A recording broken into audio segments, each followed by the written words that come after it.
अज्ञानतिमिरन्धस्य ज्ञानाञ्जनशलाकया चक्षुरुन्मिलितं येन तस्मै श्रीगुरवे नमः। नमोऽयं विष्णुपादाय कृष्णपृष्ठाय भूतले श्रीमते जयपताका स्वामिनिति नामिने। नमो आचार्यपादाय निताय कृपा प्रदायिने गौरकथाधामदाय नगरो ग्रामतारिणे। नमो विष्णुपादाय कृष्णपृष्ठाय भूतले श्रीमते भक्तिवेदान्त स्वामिनीति नामिने। नमस्ते सारस्वती देवे गौरवाणी प्रचारिणे निर्विशेष शून्यवादी पाश्चात्य देशतारिणे। वाञ्छाकल्पतरुभ्यश्च कृपा सिन्धुभ्यो एव च पतितानां पावनेभ्यो वैष्णवेभ्यो नमो नमः। जय श्री कृष्ण चैतन्य प्रभु नित्यानंद श्री अद्वैत गदाधर शिवासादि गौरभक्तवृंद। हरे कृष्णा कृष्णा कृष्णा हरे हरे, हरे राम राम राम हरे हरे। कृष्ण कीर्तन गान नर्तन पर प्रेमामृतं निधि। धीर धीर जन प्रिय प्रिय कर निर्मत्सर पूजित। श्री चैतन्य कृपाभुरौ भुवि भुव भारावहन्तारक। वन्दे रूप सनातनौ रघुजुग श्रीजीव गोपालक।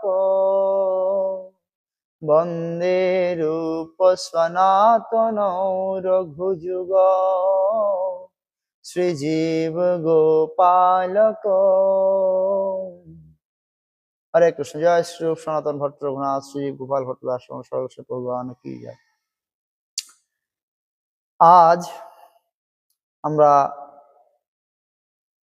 আমাদের গৌড়ীয় বৈষ্ণব জগতের অন্যতম একজন অত্যন্ত প্রিয় পার্ষদ শ্রী সনাতন গোস্বামী সম্পর্কে কিছু আলোচনা বা আস্বাদন করার চেষ্টা করছি। শ্রী সনাতন গোস্বামী মহাপ্রভুর যত পার্ষদ ভক্ত রয়েছেন তার মধ্যে অত্যন্ত মহান, মহাপ্রভুর অত্যন্ত প্রিয় এবং যার দ্বারা মহাপ্রভু অনেক অনেক মহৎ মহৎ সেবা কার্য সম্পাদন করিয়েছে। ৬ জন গোস্বামীকে আমরা দেখতে পাই বা জানতে পারি, যাদের কথা তাদের এক একজনের দ্বারা মহাপ্রভু জগতের এক একটি বিষয়ে মহৎ মহৎ সেবা সম্পাদন করিয়েছেন। তার মধ্যে আজকে আমরা যার কথা আলোচনা করতে যাচ্ছি শ্রী সনাতন গোস্বামী পাদ। মহাপ্রভু সনাতন গোস্বামীকে দিয়ে বৃন্দাবনের লুপ্ততীর্থ উদ্ধার এবং বৈষ্ণব আচরণ এবং ভক্তি জগৎ সম্পর্কে শাস্ত্র গ্রন্থ তিনি প্রণয়ন করিয়েছেন। শ্রী সনাতন গোস্বামী সম্পর্কে আমাদের গৌড়ীয় বৈষ্ণবরা লিখেছেন,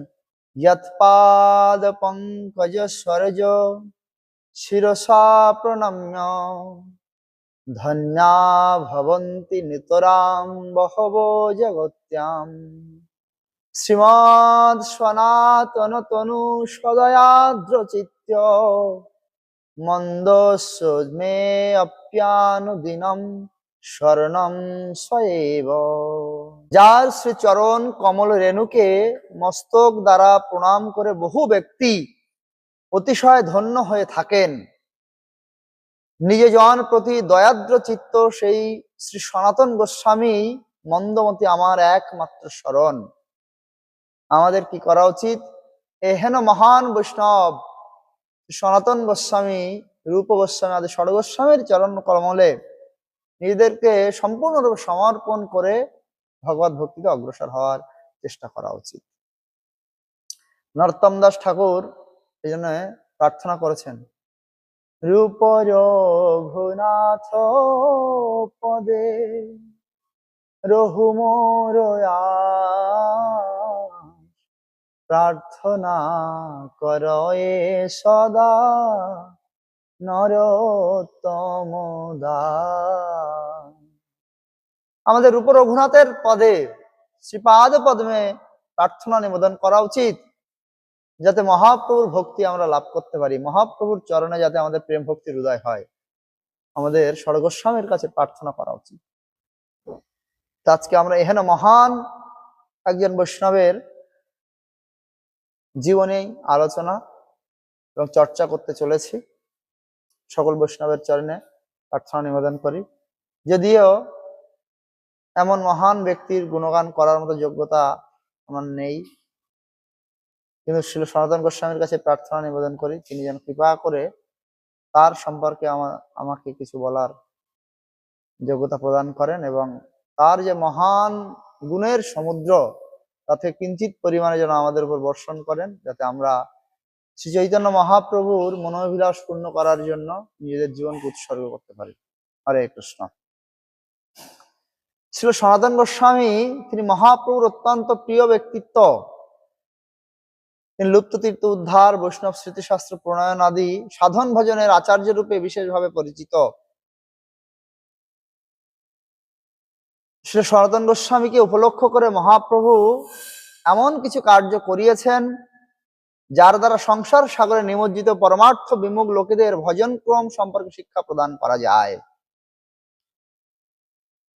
শ্রী সনাতন গোস্বামী শ্রীমন মহাপ্রভুর অন্তরঙ্গ মনোভীষ্ট সংস্থাপক ষড়গোস্বামী গণের মধ্যে সর্বজ্যেষ্ঠ এবং সর্বপূজ্য। তিনি সনাতন গোস্বামীর রূপ গোস্বামী পাদের দাদা, বড় ভাই, এবং সবাই ষড়গোস্বামীর বাকি 5 জন সবাই সনাতন গোস্বামীর আনুগত্যে থেকে তার আদেশ অনুসারে ভজন সাধন করতেন।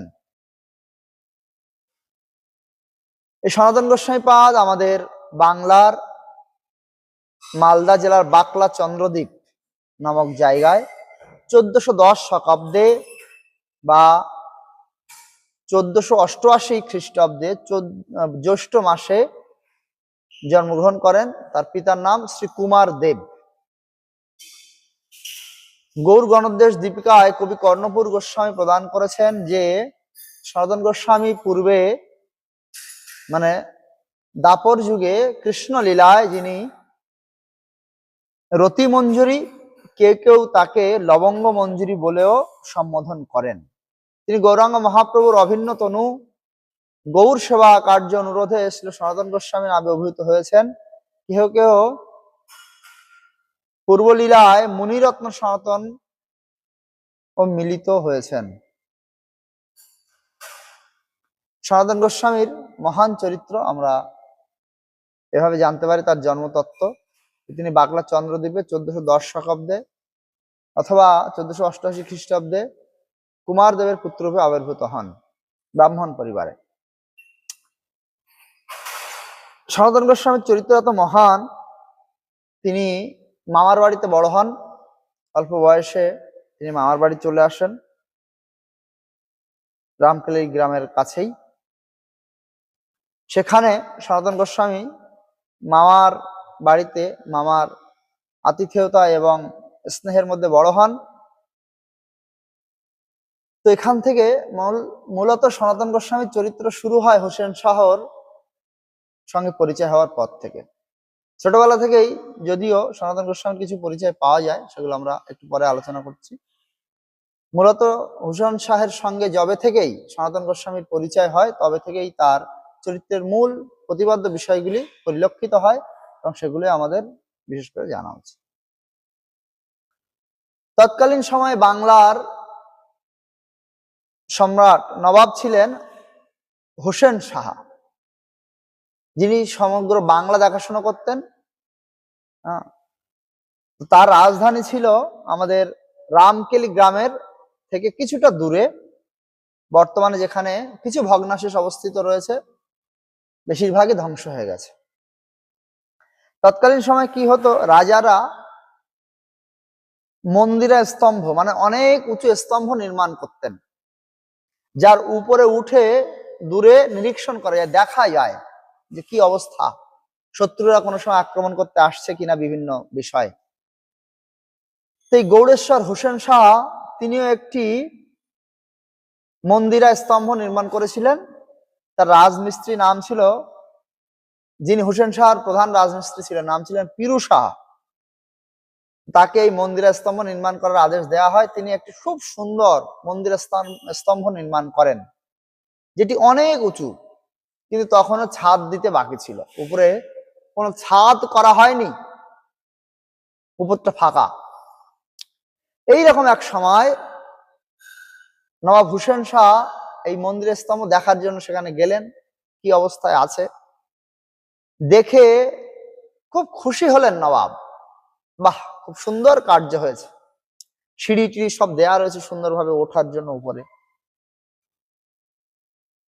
তো যখন নবাব অত্যন্ত প্রশংসা করলেন, তখন এই পিরু শাহ নবাবকে জানালেন যে নবাব, আমি এর থেকেও ভালো কাজ জানি, এটা তো আমার শিল্পের পরিপূর্ণ নিদর্শন নয়।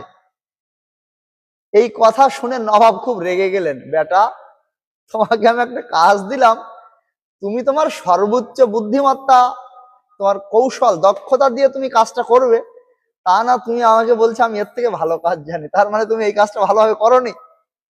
এত বড় সাহস, মূর্খ। রাজা তখন তাকে আদেশ দিলেন, নবাব আদেশ দিলেন যে কে এই মন্দিরের স্তম্ভের উপরে তুলে নিয়ে ওখান থেকে ফেলে মেরে ফেলো, আমার কাজে গাফিলতি করেছে। যে কথা সেই কাজ। নবাবের লোক তখন তাকে তুলে এই উপর থেকে ফেলে মারার জন্য নিয়ে যাচ্ছে। তখন রাজার কাছে তিনি হাত জোড় করে প্রার্থনা নিবেদন করলেন যে নবাব, এখন ভুল আমি তো করে ফেলেছি, হয়ে গেল, কি হবে, আমাকে তো মৃত্যুদণ্ড দেয়া হয়েছে, আমার একটা অনুরোধ, আমার নাম অনুসারে এই স্তম্ভের নাম রাখা হোক। সেই অনুসারে এইটার নাম হয়েছে পিরু শাহ মন্দিরা। এই স্তম্ভটির নাম রাখা হলো পিরু শাহ মন্দিরা। এইভাবে তাকে মেরে ফেলা হলো। এত উপর থেকে পড়ার ফলে তার হাড় গোড় চূর্ণ বিচূর্ণ হয়ে গেল, মাথাটা ফেটে সঙ্গে সঙ্গে তার মৃত্যু হলো অন দ্য স্পট। এখন কিছুদিন পরে নবাব যখন আবার এই পিরু শাহ মন্দিরা বা মন্দিরের স্তম্ভ দর্শন করতে এসেছে, কি অবস্থা, কতটা কাজ হলো কিনা পুরোপুরি দেখতে যখন এসেছেন, তিনি এসে দেখলেন যে মিস্ত্রিকে তো মেরে ফেলা হলো, কিন্তু উপরে ছাদ তো দেয়া হলো না। এখন ঝড় জলে কি করে থাকবে তাহলে এটা। তাই তিনি এখন চিন্তা করলেন যে এর উপরে তো ছাদ দেওয়া দরকার। তো তার একজন পেয়াদা, হিঙ্গা নামে একজন পেয়াদাকে রাজা মানে নবাব হোসেন শাহ আদেশ দিলেন, এক্ষুনি মোর গ্রাম বলে পাশে একটি গ্রাম রয়েছে যেখানে অনেক রাজমিস্ত্রি পাওয়া যায়, তুমি হিঙ্গাকে বললেন তুমি এক্ষুনি মোর গ্রামে যাও। এই আদেশ করেছে। এই আদেশ যখন করছেন, কথা হচ্ছে, সেই সময় কি হলেন যে বাংলা, বিহার, উড়িষ্যার সম্রাট মুর্শিদ কুলি খাঁ সেখানে এসে উপস্থিত হয়েছে। মুর্শিদ কুলি খাঁ যখনই এসেছে, তখন এই যে হিঙ্গা নামক যে পেয়াদা, একে যে পাঠানো হচ্ছিল মোর গ্রামে, কি জন্য যাবে ইত্যাদি কোনো নির্দেশ দেওয়ার সুযোগ হয়নি। তার মধ্যেই সে মুর্শিদ কুলির সঙ্গে কথোপকথনে লেগে গেছে নবাব। এখন নবাব অন্য একজনের সঙ্গে কথা বলছে, পেয়াদা তার মধ্যে কি করে জিজ্ঞেস করে যে নবাব আমি কি জন্য যাব। সে কিছু জিজ্ঞেস করার সুযোগই পায়নি, অবসরই পায়নি। নবাবের আদেশ হয়েছে যেতে হবে। সে কি জন্য যাবে, কাকে ডাকতে যাবে, কি উদ্দেশ্যে পাঠানো হচ্ছে, কিছু চিন্তা না করেই চলে গেছে। গিয়ে তখন ভাবছে যে নবাবের কথা মতো আমি তো এলাম, কি জন্য এসেছি সে তো আমি জানি না। কার্য যদি উদ্ধার না হয় তাহলে তো নবাব আমাকে নিশ্চয়ই প্রাণদণ্ড দেবে। এখন কি করা যায়। এসে এই মোর গ্রামে, যেখানে রূপ সনাতনের মামার বাড়ি, এইখানে এসে এই লোকটা হিঙ্গা নামক পেয়াদা ঘোরাঘুরি করছে, বিচলিত মনস্ক হয়ে, উদ্বিগ্ন অবস্থায়। রূপ সনাতন দেখতে পেয়েছে, কাছেই ছিলেন। সনাতন গোস্বামী তার ভাই রূপ গোস্বামীকে ডেকে বলছে, দেখো রূপ, এই লোকটা এমন ভাবে চলাফেরা করছে, দেখে মনে হচ্ছে কোনো অসুবিধায় পড়েছে, কোনো উদ্বেগ কাজ করছে, তুমি কি জিজ্ঞেস করো তার কি অসুবিধা। রূপ গোস্বামী এসে জিজ্ঞেস করলেন যে ভাই আপনার কি হয়েছে, আপনি কেন এত উদ্বিগ্ন। বারবার এদিক সেদিক কেন ঘোরাফেরা করছেন? তখন হিঙ্গা রূপ গোস্বামী এবং সনাতন গোস্বামীর কাছে ব্যাখ্যা করলেন, বর্ণনা করলেন যে নবাব তাকে এখানে পাঠিয়েছে, কিন্তু দুর্ভাগ্যবশত তিনি এটা জানতে পারেননি বা জিজ্ঞেস করার সময় পায়নি যে কেন তাকে পাঠানো হয়েছে, কি উদ্দেশ্যে তাকে পাঠানো হয়েছে। রূপ গোস্বামী, সনাতন গোস্বামী, তখন নাম হচ্ছে অমর সন্তোষ, তখন মহাপ্রভুর সঙ্গে সাক্ষাৎ হয়নি, জানেন না মহাপ্রভুকে। তাদের ভক্তি জীবনে তত অগ্রসরতা আসেনি, মহাপ্রভু কৃপা তখনো পাননি, এবং নাম তাদের পিতৃপ্রদত্ত নাম অমর এবং সন্তোষ রয়েছে।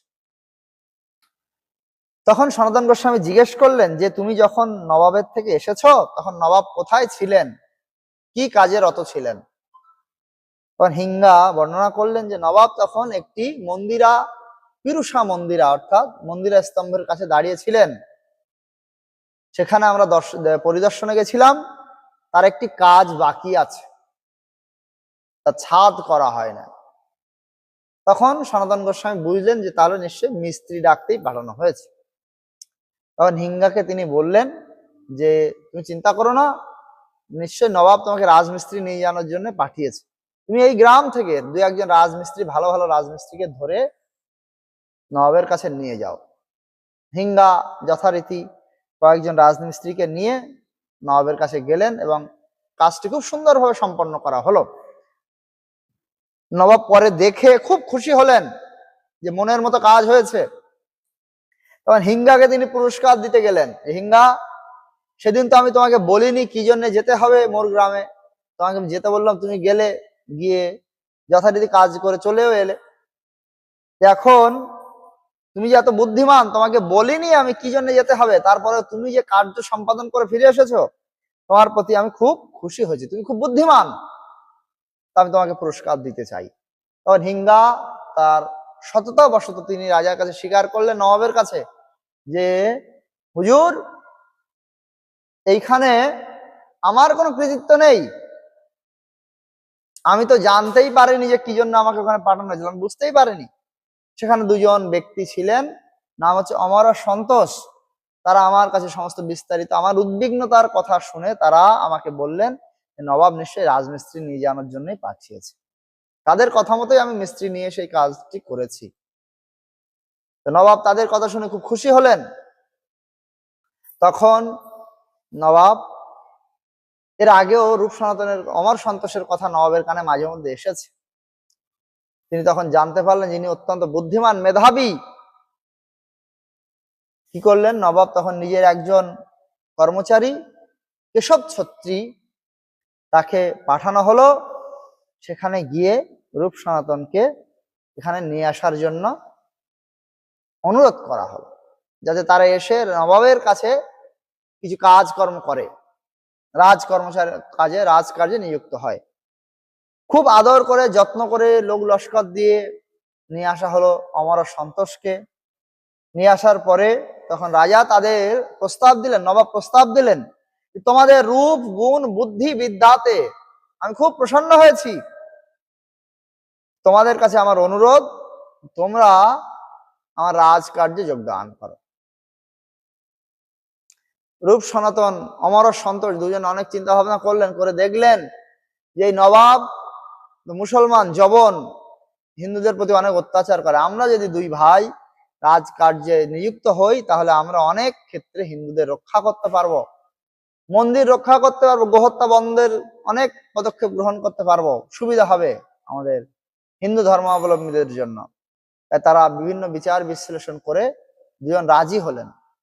তখন নবাব কি করলেন, তিনি সাকর মল্লিককে দবির খাস এবং ওই অমরকে সাকর মল্লিক এবং সন্তোষকে দবির খাস নামে পদবি প্রদান করলেন। যে অমর পরবর্তীতে সনাতন হন তার নাম হলো সাকর মল্লিক, আর সন্তোষ যিনি রূপ গোস্বামী হন তার নাম হলো দবির খাস। তাদের রাজা রাজধানীতেই সুরম্য প্রাসাদ, নিজের মতো বড় প্রাসাদ, যানবাহন, পালকি, ঘোড়া, হাতি ইত্যাদি, রথ, সেবক, ভোগ বিলাসের জন্য নিজতুল্য সুখ স্বাচ্ছন্দ্যের সমস্ত ব্যবস্থা করলেন এবং দুজনকে দুটি মহান দায়িত্ব দিলেন। সনাতন গোস্বামীকে প্রধানমন্ত্রী আর রূপ গোস্বামীকে অর্থমন্ত্রী পদে নিযুক্ত করলেন। অমর হলেন প্রধানমন্ত্রী আর সন্তোষ হলেন অর্থমন্ত্রী।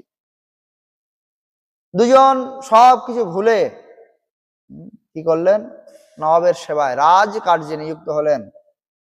ভক্তি রত্নাকরে বর্ণনা করা হয়েছে, সনাতন রূপ মহামন্ত্রী সর্বাংশেতে, শুনলেন রাজা শিষ্ট লোকের মুখেতে, গৌড়ের রাজা যবনে অনেক অধিকার, সনাতন রূপে আনি দিলা রাজ্যভার, মৃত্যু ভয়ে বিষয় করিলা অঙ্গীকার, এই দুই প্রভাবে রাজ্য বৃদ্ধি হলো তার।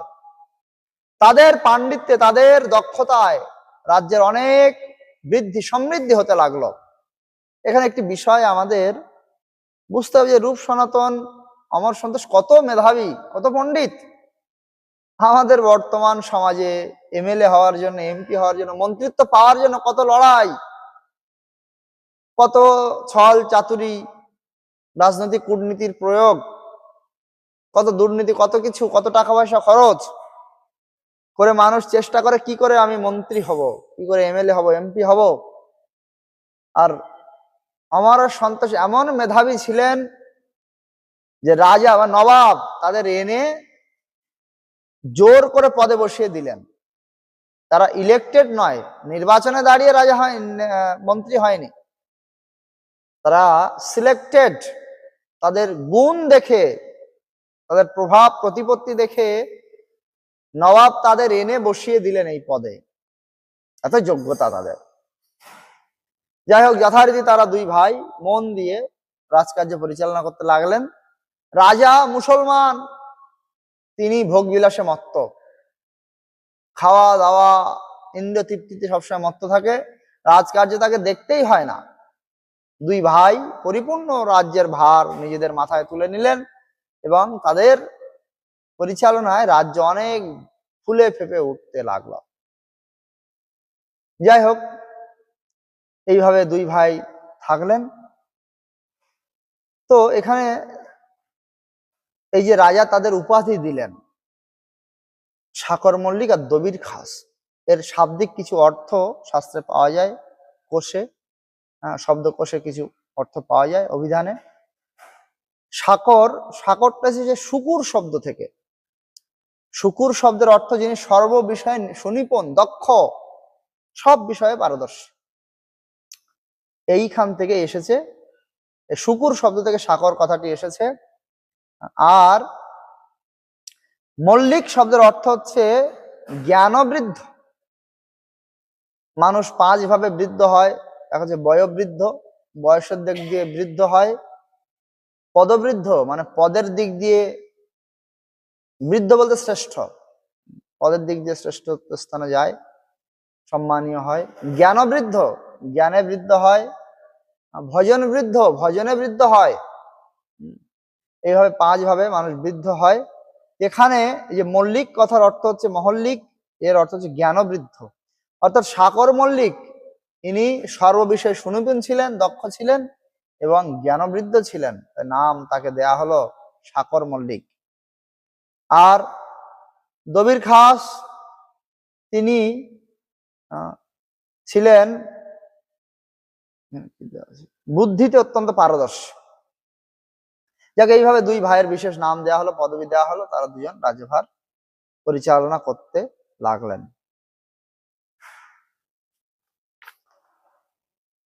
এদিকে কি হলো, তখন গৌড়ের রাজধানী, এই যে রাজধানী, এটা রামকেলি গ্রাম থেকে, শহর থেকে কিছুটা দক্ষিণ পশ্চিম প্রায় 10 মাইল দূরে অবস্থিত ছিল। বর্তমানে যেখানে জঙ্গলে ভরে উঠেছে, কিছু কিছু স্মৃতিচিহ্ন এখনো দেখা যায়, পুরনো সেই সমস্ত প্রাসাদ। যাই হোক, এখানে উচ্চপদস্থ থেকে দুজনে খুব সেবা করতে লাগলেন রাজ্যের। কিন্তু ভাবার বিষয় হচ্ছে এই, যদিও তারা যবন নবাবের কাছে রাজপদে অভিষিক্ত হয়েছেন, রাজ কর্মচারী পদে নিযুক্ত হয়েছেন, কিন্তু মনে তাদের ভগবানের প্রতি প্রেম প্রথম থেকেই ছিল। সনাতন গোস্বামীর বাল্যকালের বর্ণনা পাওয়া যায়।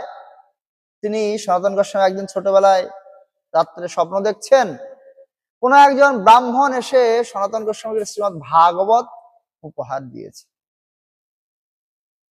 দেখে তার ঘুম ভেঙে গেল, তিনি অত্যন্ত আহ্লাদিত হলেন। কিন্তু ঘুম ভাঙার পরে তিনি দেখলেন যে না, তিনি স্বপ্ন দেখেছেন। কিন্তু আনন্দের বিষয়, পরদিন সকাল বেলাতেই সেই ব্যক্তি এসে, সেই ব্রাহ্মণ এসে সনাতন গোস্বামী বাস্তবিকই সনাতন গোস্বামীকে একটি ভাগবত উপহার দিলেন। ভাগবত পেয়ে সনাতন গোস্বামী খুব আহ্লাদিত হলেন। সনাতন গোস্বামী, আমরা ভাগবতের মহিমা নিয়ে বেশ কিছু শ্লোক পাই, যেখানে সনাতন গোস্বামীর একটি শ্লোক, কয়েকটি শ্লোক পাওয়া যায়। তার মধ্যে একটি শ্লোক হচ্ছে এমন, যেটা সবাই শুনে থাকবেন।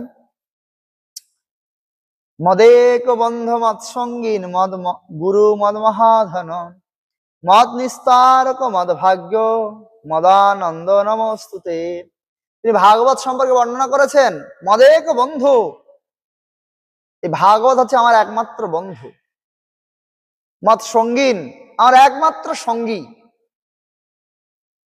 মদ গুরু, শ্রীমৎ ভাগবতী হচ্ছে আমার গুরু। মদ মহাধন, আমার পরম ঐশ্বর্য শ্রীমৎ ভাগবত। মদ নিস্তারক, এই জগৎ সংসার থেকে আমাকে উদ্ধার করার জন্য একমাত্র নিস্তারক, যে আমাকে জগৎ সংসার থেকে উদ্ধার করতে পারে। মদ ভাগ্য, মদ মহানন্দ, এই আমার পরম ভাগ্য, আর এটাই আমার পরম আনন্দের বস্তু। আমি শ্রীমৎ ভাগবতকে প্রণাম নিবেদন করি। ছোটবেলা থেকেই তার ভাগবত অগাধ প্রেম ভালোবাসা। অনেক শ্লোক রয়েছে এরকম, অসাধু সাধুতা দাইন নিচ উচ্চ তারক হান মুঞ্চ কদাচিৎ মাম প্রেমনা হৃদ উৎকণ্ঠ স্থুর পরমানন্দ পাঠায় প্রেম বর্জক্ষরায়তে সর্বদা সর্বসেব্যায় শ্রীকৃষ্ণায় নমস্তুতে। শ্রীমৎ ভাগবত, তুমি অতি নিজ ব্যক্তিকেও মহান করে তোলো। তুমি আমাকে, তোমার প্রত্যেকটা অক্ষরে অমৃত বর্ষিত হয়, তোমার শ্লোক পাঠ করলে পরম আনন্দ লাভ হয়, তোমাকে আমি নমস্কার করি। এইভাবে শ্রীমৎ ভাগবতের অনেক মহিমা তিনি গেয়েছেন। ছোটবেলা থেকেই তার ভাগবতের প্রতি যথেষ্ট প্রেম, প্রগাঢ় প্রেম ভালোবাসা ছিল। তাই এই মুসলমান নবাবের কাছে চাকরি করার সময় রাজধানীতে তার রাজা নিজের মতো প্রাসাদ বানিয়ে দিয়েছে, সেখানে তিনি রাধা গোবিন্দের মন্দির স্থাপন করেন। ভগবান সেবা চলতে থাকে। আর রূপ গোস্বামী আর সনাতন গোস্বামীর বাড়ির পাশে তিনি দুটো কুণ্ড স্থাপন করেছিলেন, পুকুর। এই পুকুরগুলো এখনো বর্তমান রয়েছে, আপনারা গেলে এখনো দেখতে পাবেন। আর তিনি বিভিন্ন সখীদের নামে বিভিন্ন কুণ্ড স্থাপন করেন। আর উঠোনে তিনি কি করেন না, তমাল বৃক্ষ আদি বিভিন্ন বৃক্ষ নির্মাণ করেছিলেন। এই সমস্ত এখনো কিছু কিছু সেখানে দেখা যায়, ভক্তরা গেলে সেখানে দেখতে পাবেন। ভক্তি রত্নাকরে এভাবে বর্ণনা করা আছে, শ্রী সনাতনের অতি অদ্ভুত চরিত্র শ্রীমদ ভাগবতে যার অতিশয় প্রীত।